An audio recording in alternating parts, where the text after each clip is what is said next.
The idea behind the show is simply asking guests what they would tell a stranger on a plane if they were sitting next to them and the stranger asked them for advice. The scenery is passing very fast, but the seer is constant. The one who's seeing is the same. Let me appreciate you for asking a question that I haven't been asked after 2,500 or so interviews over the years. Is you have to drop the ego, which is everyone's greatest obstacle. In 2008, Grant and I had been married for 4 years. I was pregnant with my first child. The economy was collapsing, and we were on the verge of losing everything financially. So it's great to be back with the latest edition of the Enlightened Passenger Show. I'm super stoked to be here with a brand new first-time guest. So Steve Sims, so excited to have you here today.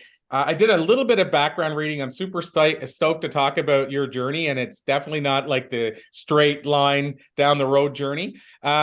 Steve, I'm going to jump in with a really big question. Hopefully that's cool. What does this word, if anything, what does this word that we call legacy, this big word, what does that mean to you?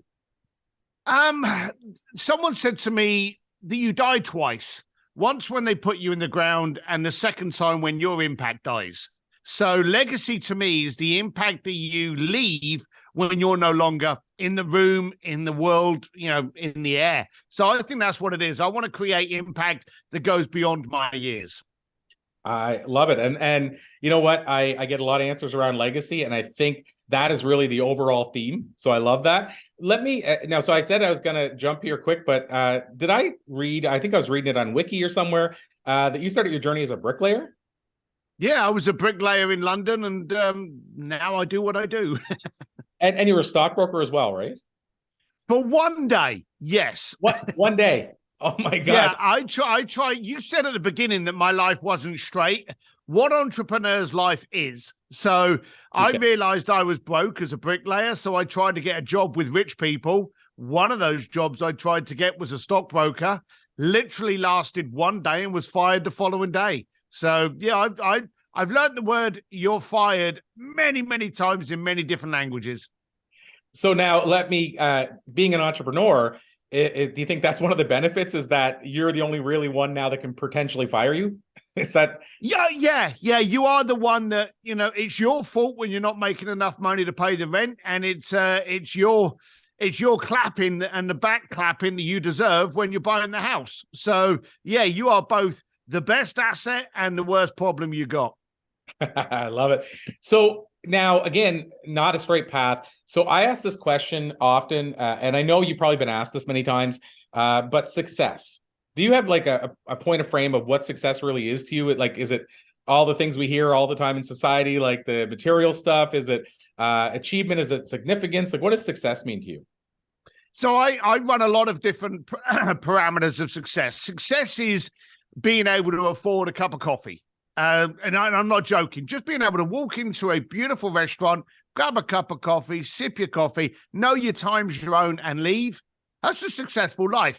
Being able to jump on my bike and not worry about gas being in the tank, that's success. Knowing that I can adopt another dog to run freely around my house, that's success. And knowing that I don't have to worry about my mortgage. So it's many, many different things. The problem with success today is a lot of people go, it's that Bugatti. It's that house on the beach. Those may well be successes for you, but also is knowing that your kids are going to sleep at night, every night, safe, sound, fed, and loved.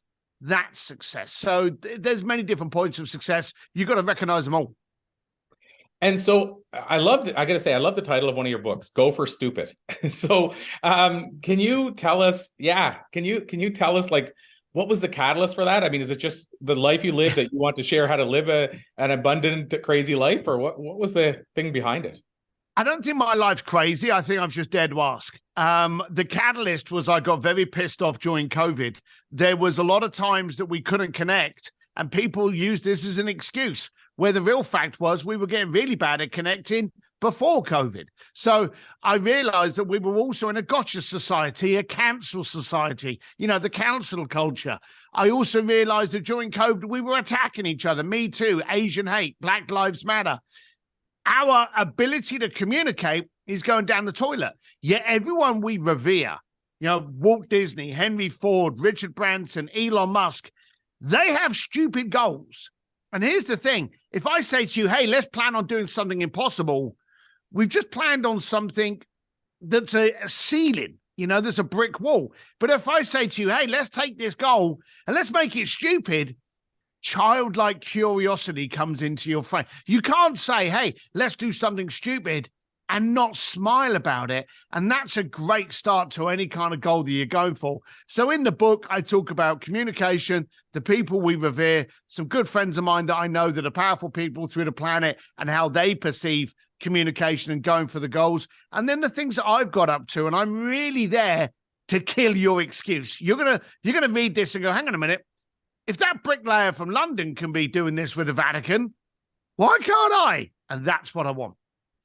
So you brought up different friends that you have, different people that you listed that have achieved maybe long-term significance or legacy, going back to that earlier word.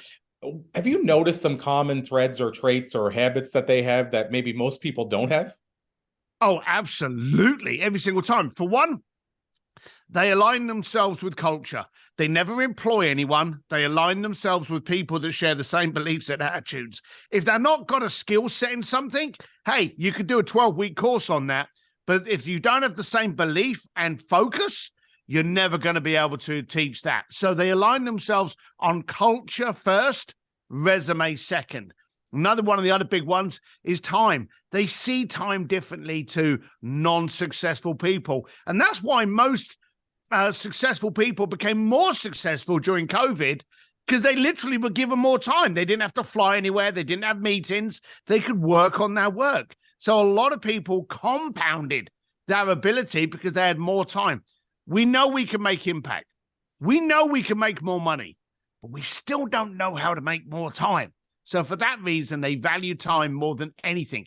You did not hear a successful person during COVID going, hey, what shall I binge watch on Netflix? How else can I waste my life today on the sofa? You didn't hear that shit. But non-successful people, it was their mantra. Wow. I definitely can't argue that, because I know you start thinking of people from your life. And I know some people from my life that said, you're so lucky, to me or somebody else, or why does this happen to me? And then at the very same time said, when you reached out to them, what are you doing? Oh, I'm watching whatever on Netflix. I just watched it the third time this week, whatever. So totally. Yeah. The main question I like to ask in the show, because it's built around this idea of sitting next to a passenger on a plane and they want some life advice. So if you're on a plane, Steve, passenger, stranger leans over and says, hey, I need some advice. What do you got? What do you think you might tell that passenger based on what you've learned in the year since? Focus on what's easy. I know that sounds very strange because a lot of people say, hey, it's hard work. And it is. But I used to work on an ROI and then, return on investment. Then I flipped that to an ROE, return on effort and energy. What can I do easily that's a problem to somebody else? And then find that person that has the problem and sell them the solution. So what do you do that is easy to you? It may be painting, it may be design, it may be cleaning cars, doing garden, fixing electrical problems. Whatever it is that's easy for you, then find someone who's got that problem, because that's your unicorn that you can solve their issue. Far too many times I tried doing things that I was not good at. And I worked hard at them and hard at them, and I became really successful to have these strong problems. I was inadequate to do things. So bottom line of it is, if you can't do it, get somebody else to do it, because there's someone out there that needs your solution. This is probably going to sound like a similar question. You'll see the difference, I think, pretty quickly, but I call it the time machine question. It's the only question that I've asked in almost every interview I've ever done.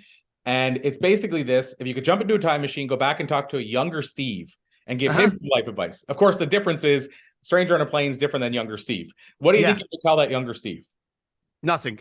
Nothing? I'll tell him absolutely nothing. Every time he screwed up and fucked up and made a mistake, he learned.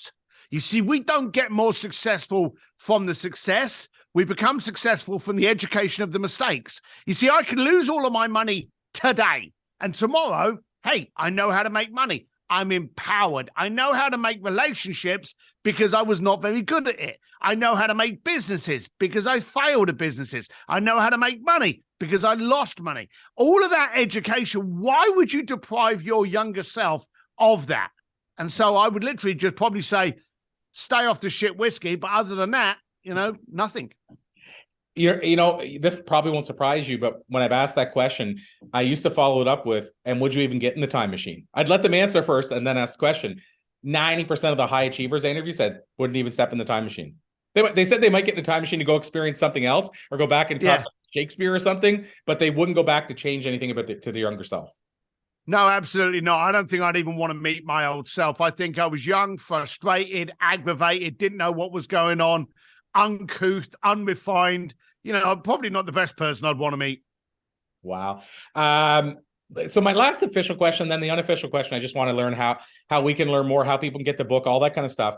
Last official question then, Steve, is when it comes to releasing books, and you have podcasts and you've been on various shows and stuff like that.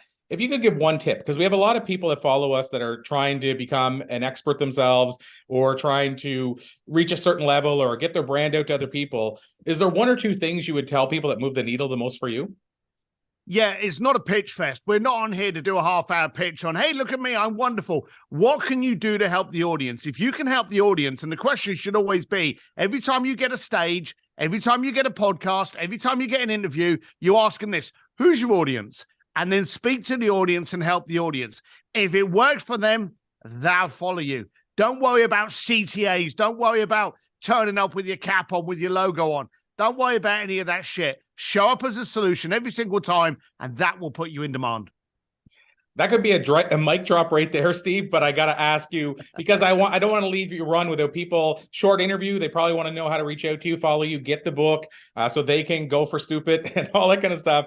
Where would you send them? Is there a directory or a hub or a main place? Yeah, I am Steve D. Sims, D for dashing, 1M in Sims, stevedsims.com, or Steve D. Sims anywhere you consume your media, TikTok, Instagram. I'm probably biggest on Instagram, but goforstupid.com will tell you about the book, or just go to stevedsims.com to see my recent launch video. Amazing. Steve D. Sims, this has been an absolute pleasure. Till next time, my friend, thank you so much for making it happen. It's an honor.